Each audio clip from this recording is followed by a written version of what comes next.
Hello, everyone, and welcome back to the J22 Report. I am your host, Johnnie Market. You all know that drill. Smash that like button, subscribe if you haven't. Just remember the disclaimer nothing should be construed as financial investment advice. These are just my opinions, thoughts on the market. Let's get into this stuff. I'm going to do a video tomorrow, too, which I'm glad because I want to divvy up what I found. First thing I want to talk about was the banking crisis. And this is an article, it's from Avi Gilbert on Gold Eagle. So basically, this was in September 17th, so it's 10 days old. But this week, Tricor Holdings, third largest auto lender in California and Texas, filed for Chapter 7 bankruptcy. Now, I mean, this week, they really mean uh, last week. Bloomberg and Reuters report that company bankruptcy filing list assets and liabilities at 1 to $10 billion range.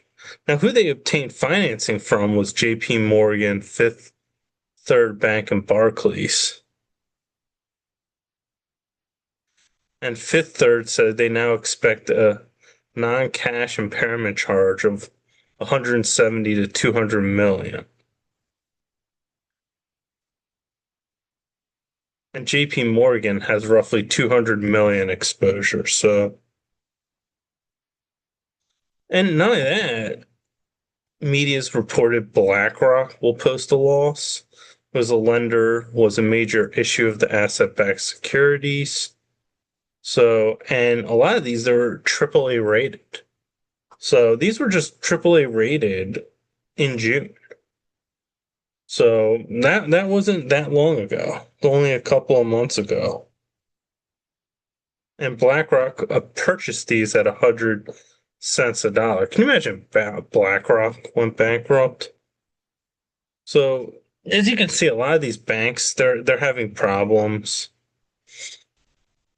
And I mean, this is the thing I wanted to point out. Where's the thing? So this chart is newly opened auto loans, and you can tell from quarter 2018 they're around 450, some of them 400, and up until 2023 it's around 6. Now it's probably 8 or 900, astronomically high. So I don't that's an old charge.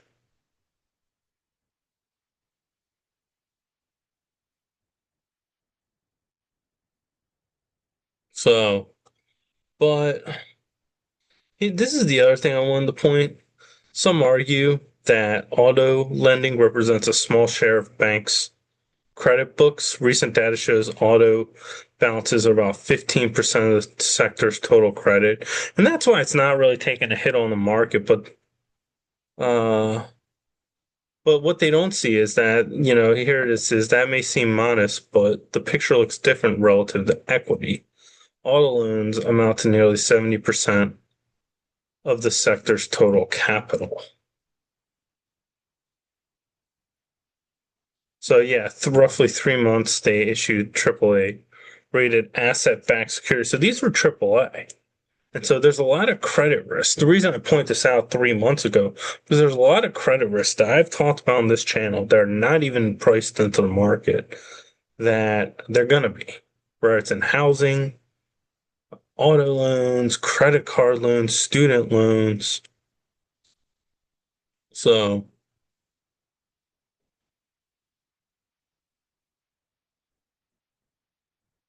so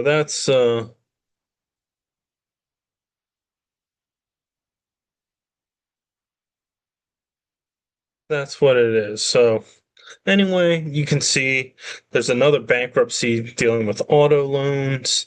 It's becoming too hard to ignore. And I think that's why this is one of the reasons the Fed is cutting rates.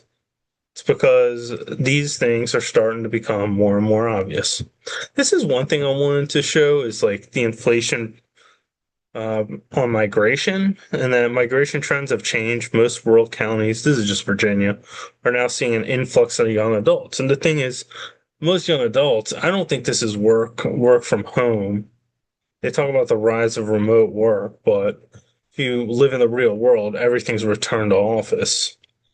So yeah, this is just Pulaski County seems to be winning, and so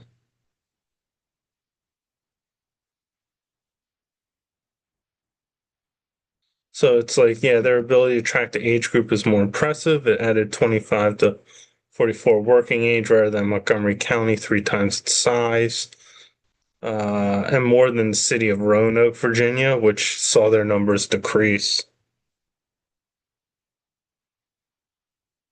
So, and you just saw it like Loudoun County, they only gained 58. Arlington, Alexandria, Prince, their population ages are shrinking. So, one of the reasons this hurts is because companies, they're not going to be able to get young talent anymore because young people can't afford to live near these cities and these high rises and everything else. So they're going to have to, if they want to survive, they're going to have to do remote work.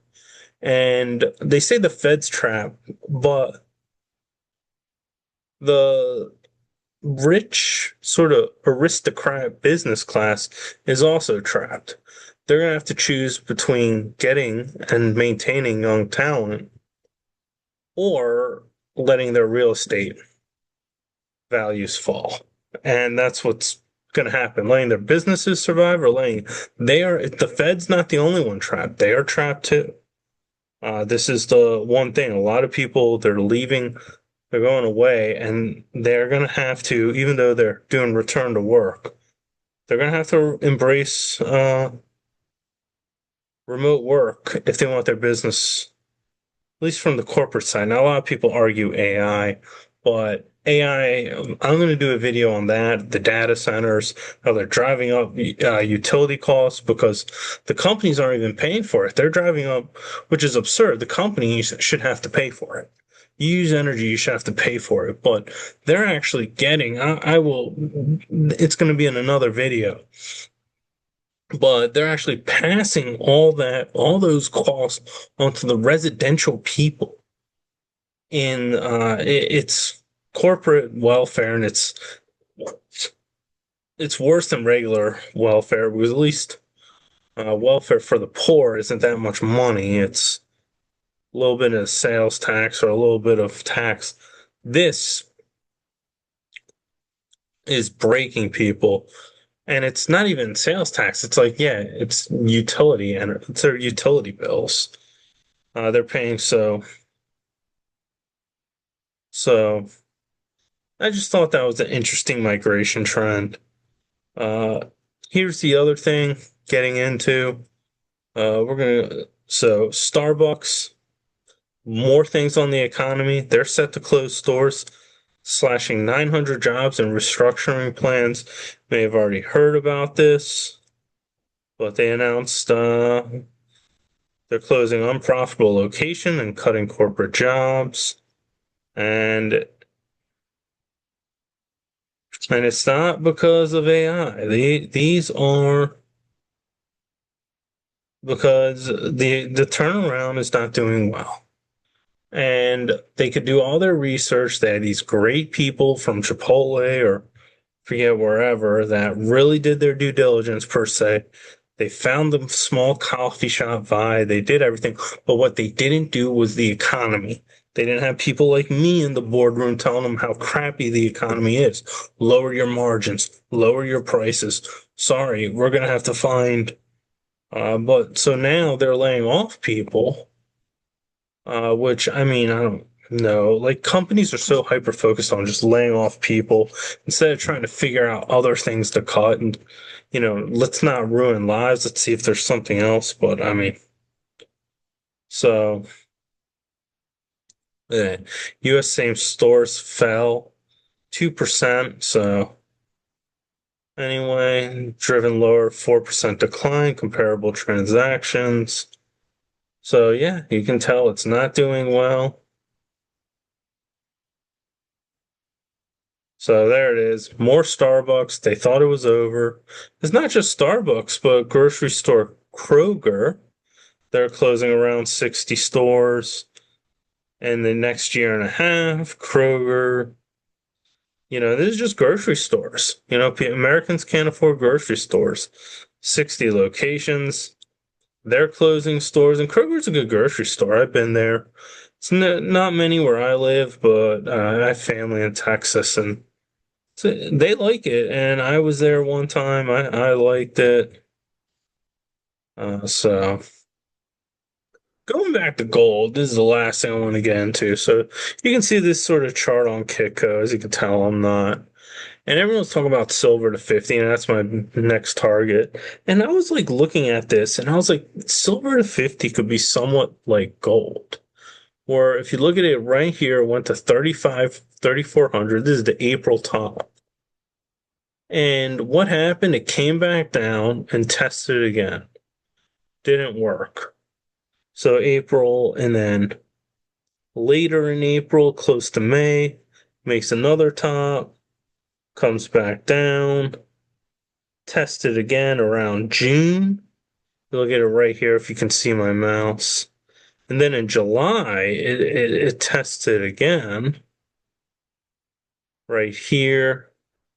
And then and it even tested again later in July. But in September, that's where it broke out. And now it's around 3,800. And silver going to 50 could break it. Could just make multiple attempts, doing a fake out, getting people to sell. That's how markets do. They went up, they were trying to get people to sell, and then boom, it broke out. And now it's at 3,800. And I think silver can do the same thing. Go to 50, it looks like a top, a lot of people sell. Then it goes to 50, makes another top. A lot of people then panic sell because they're thinking another crash, and then it breaks. And that is a real possibility of happening. So I would just be on the lookout for that. Let's look at, before we go, remember, nothing's construed as financial investment advice, just my opinions and thoughts on the market.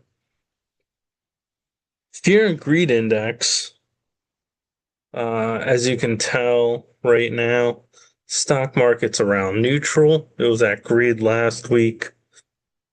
A little bit of a sell-off. I don't think it's that much, and then let's look at the gold and silver. Fear and greed index. Let's see. Extreme greed. And it was greed. I don't know if this index really. I mean, I guess greed is good. This is the new Gordon Gecko. Maybe this JM Bullion is the Gordon Gecko index. Greed's good and fear's not. So anyway, just remember, nothing said should be construed as financial investment advice, just my opinions, thoughts on the markets. I'll do a video again tomorrow. I'll see you next video.